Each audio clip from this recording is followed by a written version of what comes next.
नमस्कार, मैं हूं अनिल सोले। आप देख रहे हैं जनमत आवाज़। हम अक्सर उन मुद्दों को लेकर चर्चा करते हैं जो संवैधानिक मुद्दे हो, संविधान के दायरे में मुद्दे हो, उनको लेकर हम चर्चा करते हैं। चर्चा का विषय ये है कि जिस प्रकार से अभी सवर्णों का जो आरक्षण को लेकर सुप्रीम कोर्ट में जो आया जजमेंट, उस जजमेंट को लेकर हमारे साथ में अधिवक्ता है राइस बिडियारी। सर, आपसे जानना चाहूँगा कि जो जजमेंट आया सवर्णों को 10% आरक्षण को लेकर, उसको लेकर आप क्या कहना चाहोगे? ये जो भारत देश है अपना, एक लोकतांत्रिक देश है और भारत देश लोकतांत्रिक होने के आधार पर यह संविधान से चलने वाला देश है। संविधान में हम लोग देखेंगे कि पूरे तीनों जातियों को मिलाकर SC, ST और OBC को तो कुल आरक्षण 49.5% है और इससे ज़्यादा आरक्षण सुप्रीम कोर्ट ने भी मना किया। अगर किसी आरक्षण को बढ़ाना है तो वह जातिगत आरक्षण नहीं बढ़ेगा, लेकिन आर्थिक दृष्टि से किसी को आरक्षण को बढ़ाना है तो आर्थिक दृष्टि से वो आरक्षण को बढ़ा सकते हैं, लेकिन उसके लिए हमको संविधान के अंदर संशोधन करना पड़ेगा और संशोधन करने के पश्चात वहाँ उसकी अगर रीट पिटीशन याचिका सुप्रीम कोर्ट में लगती है और उसको डिसाइड कर सुप्रीम कोर्ट तय करता है कि आरक्षण सही है तो वो आरक्षण मान्य हो जाता है। आपने कहा आरक्षण, तो आरक्षण आर्थिक आधार पर है कि जाति के आधार पर है संविधान में?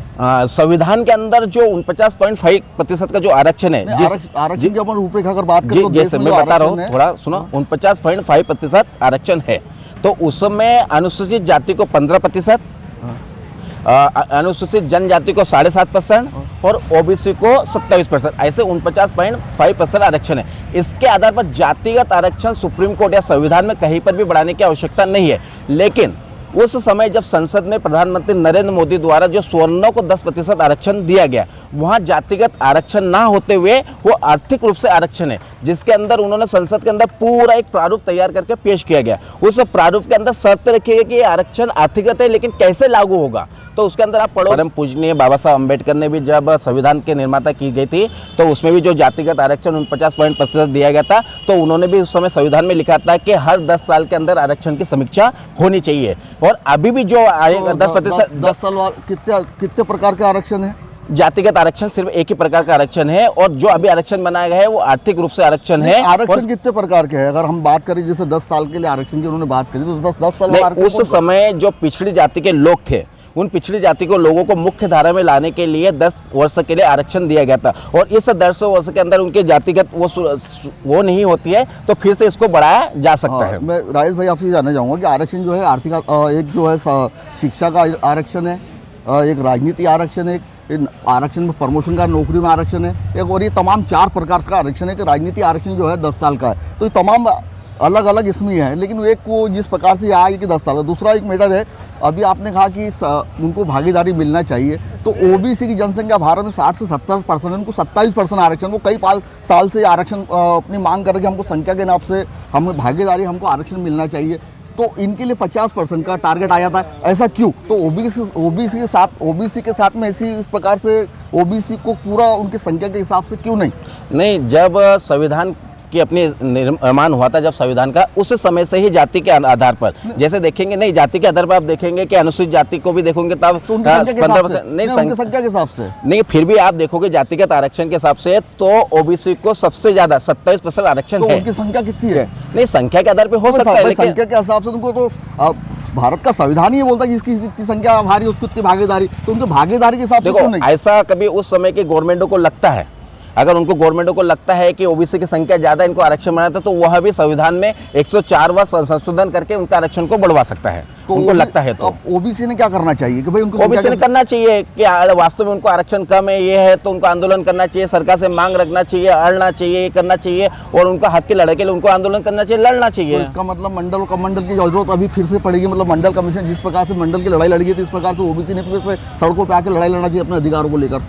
ये उनका मुद्दा है, उनको क्या करना चाहिए क्या नहीं करना चाहिए, ये उनका मुद्दा है कि उनको आरक्षण लगता है कि वास्तव में उनके साथ अन्याय हो रहा है, तो उस अन्याय के खिलाफ उन्होंने लड़ना चाहिए। आप कैसे मानते हो ये अन्याय हो रहा है या नहीं हो रहा है? इसको नहीं, मैं तो मानता हूँ कि उनके जातिगत आधार पर जितना है उनको 27% आरक्षण उसको प्राप्त बराबर हो रहा है। 52-60 के ऊपर उनकी आबादी संख्या है। आप जैसे देखेंगे कि भारत के अंदर जनसंख्या अनुसूचित जाति की 15% है, फिर भी उनको 15% का आरक्षण है। अभी जिनकी 10 थी, 10 उनको 10 मिल गया, लेकिन इनकी तो बहुत सारी है, 60-70 है, फिर इनको 52 और मध्य में तो 14, इस प्रकार से क्या है नहीं, ये? आप जो स्वर्णों को 10% आरक्षण की जो आप बात कर रहे हैं वो जातिगत आधार पर आरक्षण नहीं है। और मैं आपको यह बता दूं कि संविधान पीठ जो रहती है, जो 5 जजों की संविधान पीठ रहती है, वो आखिरी पे अगर उस चीज को मोहर लगा दे, और जैसे कि 5 लोग नहीं, जो वो बैठे, तो 5 जजेस जो आप बैठे थे, आप जो बात बता रहे हैं, तो उसमें निर्णय भी 3-2 से पास हुआ है, वो तो पास हो गया, बहुमत से पास हुआ है, इसके कारण उसको सील लगे। अब बात अपन ओबीसी कर रहे हैं, ओबीसी को क्या करना चाहिए? अब ओबीसी की संख्या के हिसाब से उनको भागीदारी कैसे मिलेगी? नहीं, ओबीसी के लिए तो पर्याप्त आरक्षण है, और पर्याप्त आरक्षण के पास पर्याप्त है उनका आरक्षण। नहीं, मैं मानता नहीं है, उनको ऐसा लगता है कि उनके साथ अन्याय हो रहा है, अत्याचार हो रहे हैं, उनको पर्याप्त मात्रा में आरक्षण नहीं है, उनको करना चाहिए। और मैं बता रहा कि अगर ओबीसी जातिगत आधार पर आरक्षण प्राप्त करना चाहती है तो उनको एससी और एसटी के आरक्षण, तो संविधान में आर्टिकल 340 सुनो तो सही, मैं बताता ना आपको, अगर ओबीसी चाहती है कि उनके पास आरक्षण कम है, तो मैं बताता कि जातिगत आरक्षण मांग कर ही रहे, मराठा मांग कर रहा है, गुजर मांग कर रहा है, तो सड़कों पे के सालों से, तो फिर आप पे भी उनको ठीक बात है, वो मांग करते होंगे। तो मैं आपको बताना चाहता हूँ कि अगर ओबीसी का आरक्षण बढ़ाना है तो आपको एससी और एसटी के आरक्षण में कटौती करनी पड़ेगी, क्योंकि 49.5% जो आरक्षण है वो जातिगत आधार पर दिया गया वो आरक्षण है, क्योंकि वहां कभी जातिगत आधार पर ओबीसी आरक्षण करना चाहती है तो मामला यहां से कम करना पड़ेगा, क्योंकि संविधान में लिखा है कि 49.5% से अधिक आरक्षण किसी को नहीं दिया जा सकता। और जो 10% आरक्षण की बात है वो आर्थिक आधार पर आरक्षण दिया गया, ना कि जातिगत आधार पर।